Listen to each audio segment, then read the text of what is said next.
Hi, this is Ren. This is Casey. And this is All Walks of Film. And television.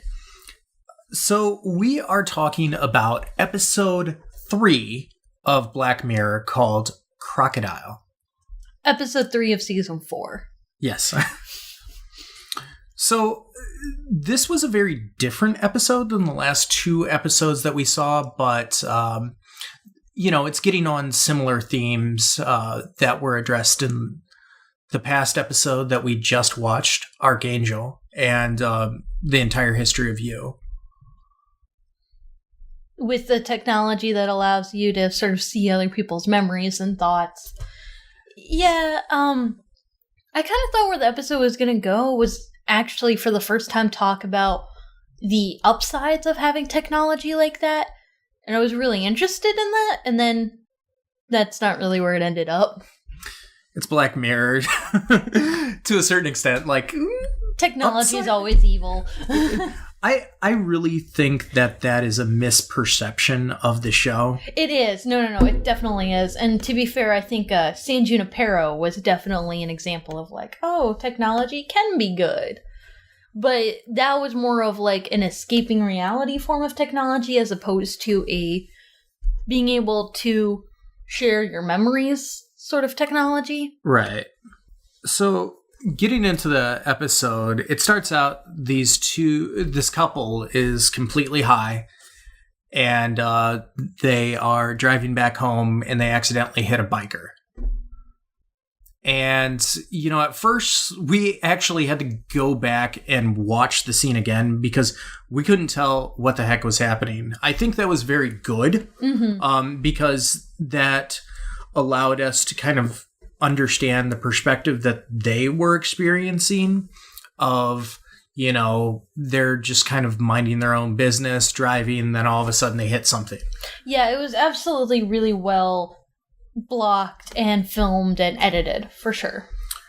Yeah, we just decided to go back and watch it because we were trying to figure out what was actually shown. So they decide to throw the body in the lake in a sleeping bag with rocks in it, as well as his bicycle.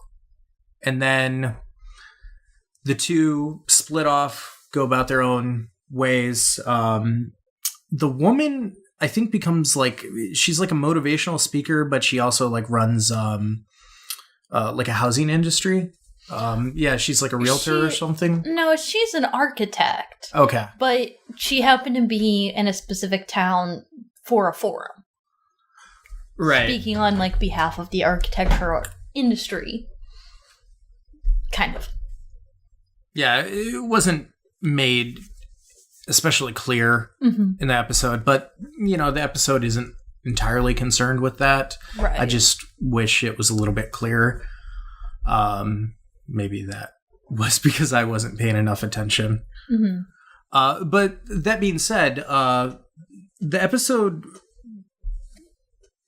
at first I'm watching it going when's the Black Mirror episode going to kick in? What's the technology? And that certainly kicks in with, I want to say that she's Indian. I'm not sure what her ethnicity is, but the investigator who's using this memory technology, unlike the entire history of you, it's not based on recordings. It's based on your recollection of those moments.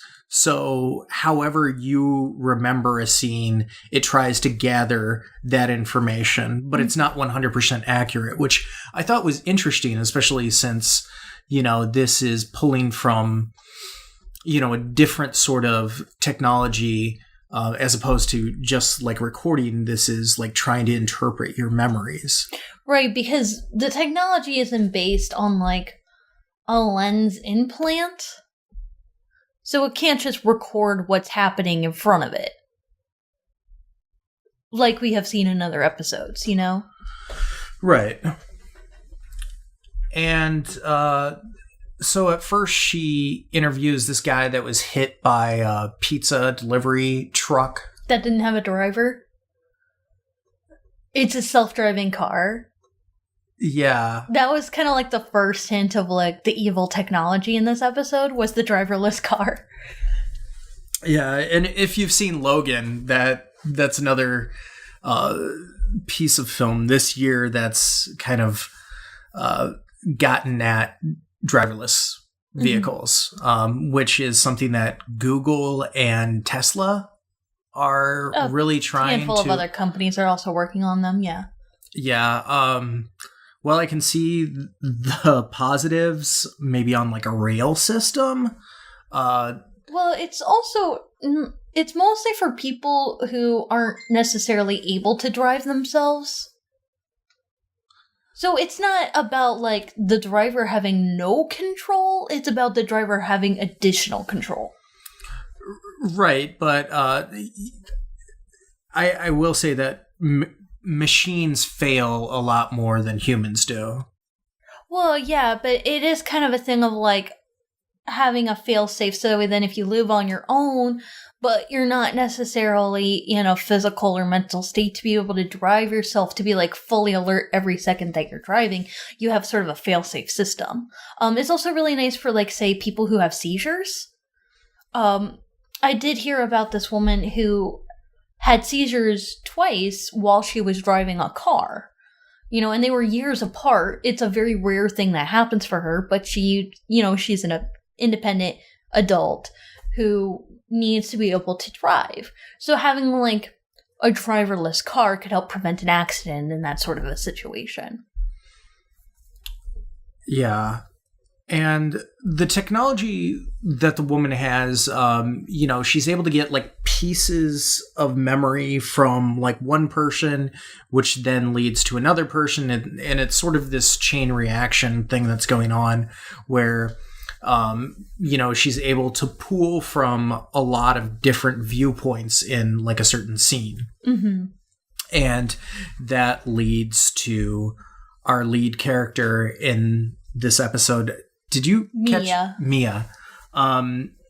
Who murdered her friend because he was going to come out to reveal to the woman, the widower of the person that was hit.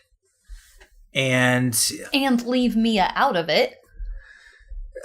Yeah. And she still tried to murder him. Yeah. And Mia is definitely a flawed character who is only in it for herself. Oh, yeah.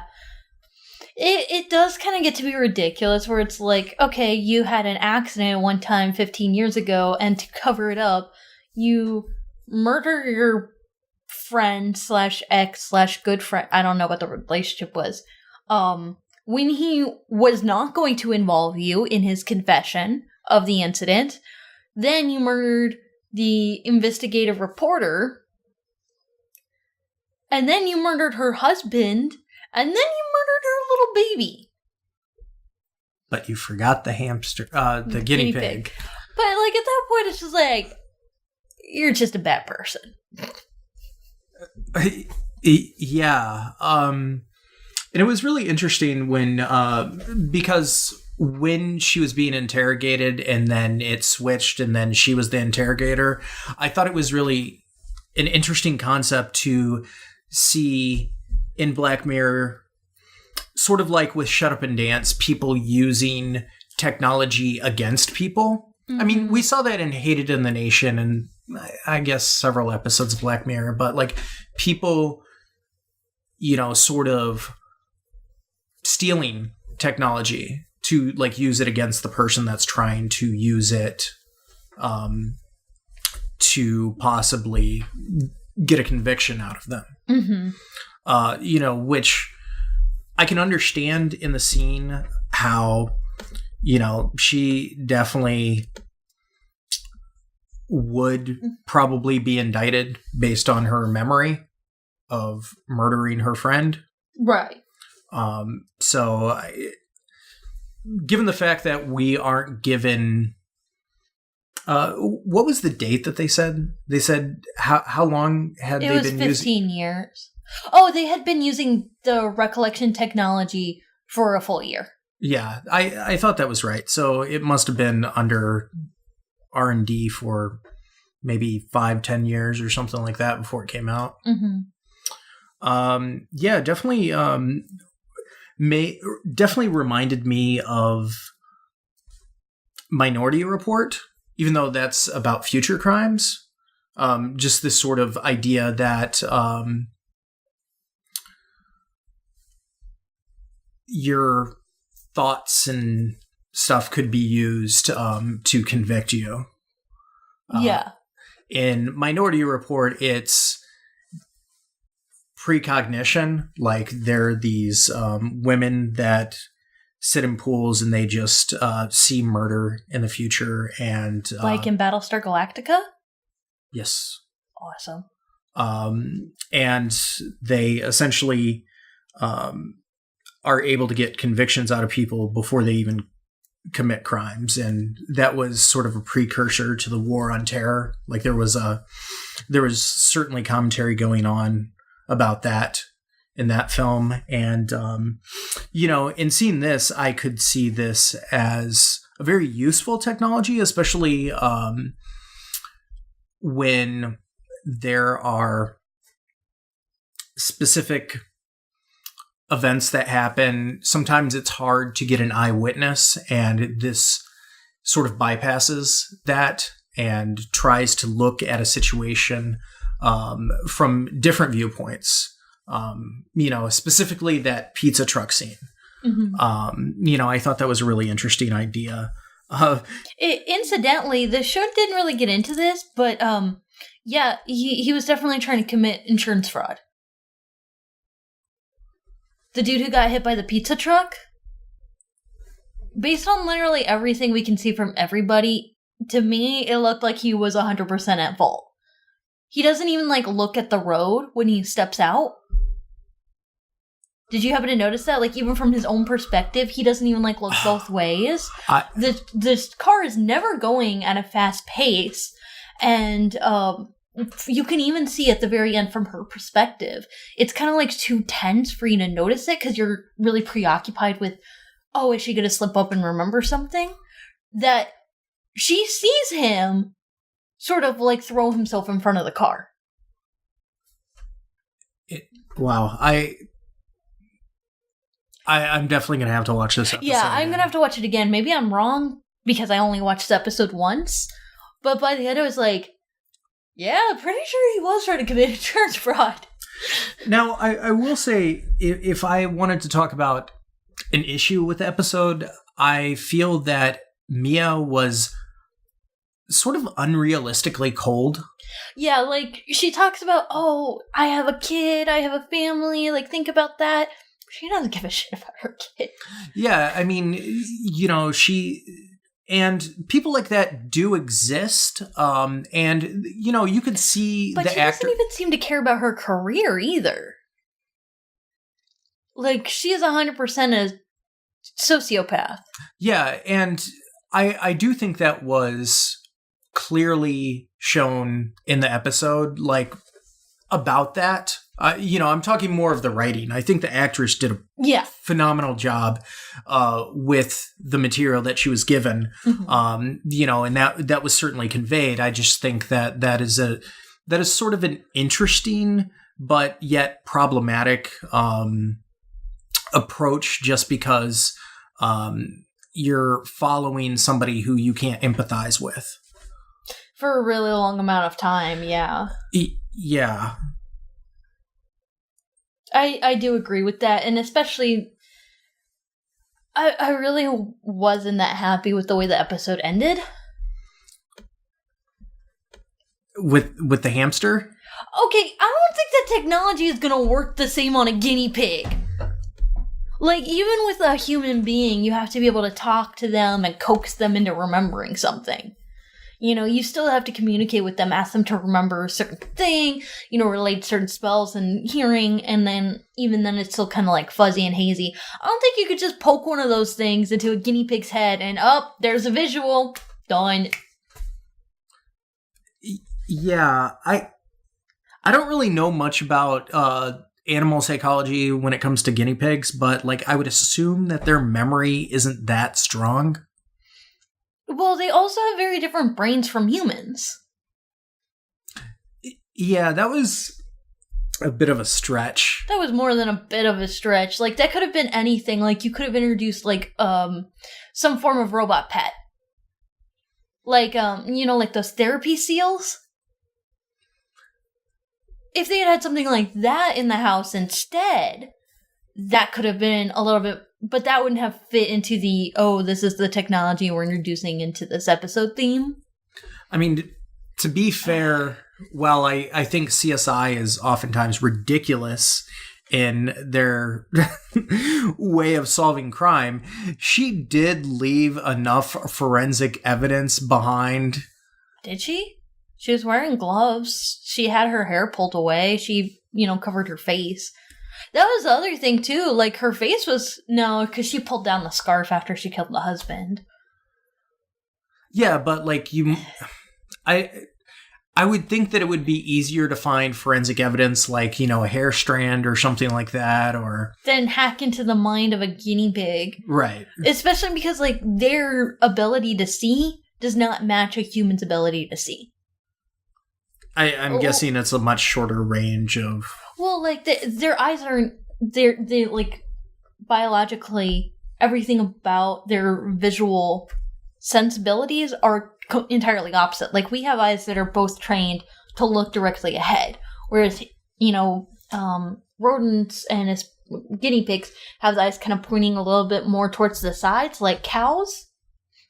And so they have, like, a fuller sense of sight, but they have less ability to see, like, color and light, especially because they're rodents. Now, to be fair, she was in the room, I assume, for a period of time, which, getting into the logistics of the episode, I could see them possibly getting, like, one frame from the guinea pig. That's still a stretch. Yeah, like, the room is dark and she's wearing dark clothes, like... But at that time, her face was visible. Her face was visible, but, I mean, there's everything else about that concept that's just like... Really? I can't stretch it that far. I did like the reveal that the child was blind. Yeah, I did too. But, I mean, I didn't think that she was killing the kid to remove a witness. I saw more as a mercy killing anyway. Because what was she going to do, let the baby starve to death? Oh, I certainly saw it as trying to remove a witness. I saw everything about her motivation as being trying to erase the events that happened. Or maybe, like, to shut the kid up, I guess, more than erasing a witness, because she could have just not gone into... Like, even the detective said, like, she's downstairs. She couldn't have witnessed anything. Yeah, but based on her knowledge of the technology, the fact that they were able to... Because she doesn't have a full understanding of the technology. Yeah, she uses it once, but, But it's a baby. The baby can't communicate. Right, but they could get a visual in its memory. Not if she was never in the room with the baby. See, like, that's the thing about the ending. It is, like, one of the rare times with Black Mirror that as soon as you think about it, it all kind of falls apart. Because if it was a mercy killing, that doesn't fit with her character at all.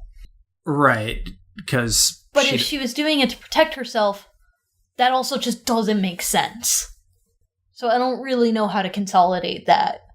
Yeah, I just think it was... She made herself, in her mind, visible to the child, therefore... But she didn't have to. She heard the kid. She never saw the kid. So if she didn't want to make herself visible, she could have just left. I'm going to chalk it up to she just killed somebody, and she might not have been in the complete rational state of mind. Similar to, like, when they killed the biker. But even if that is the case... I can't really believe that they could hack into the mind of a guinea pig and ID her that way. Yeah, it is a stretch. Especially because, like, what, no neighbors happen to see, like, her license plate on her car? That's possible. The show that could have happened. The show didn't. The show led us to believe that it was the guinea pig that. Oh, it was definitely the guinea pig, but I'm saying it could have been anything. Yeah. Anything that made a little bit more sense than that. Yeah. So, what did you think of Crocodile? Let us know in the comments below, and thanks for listening.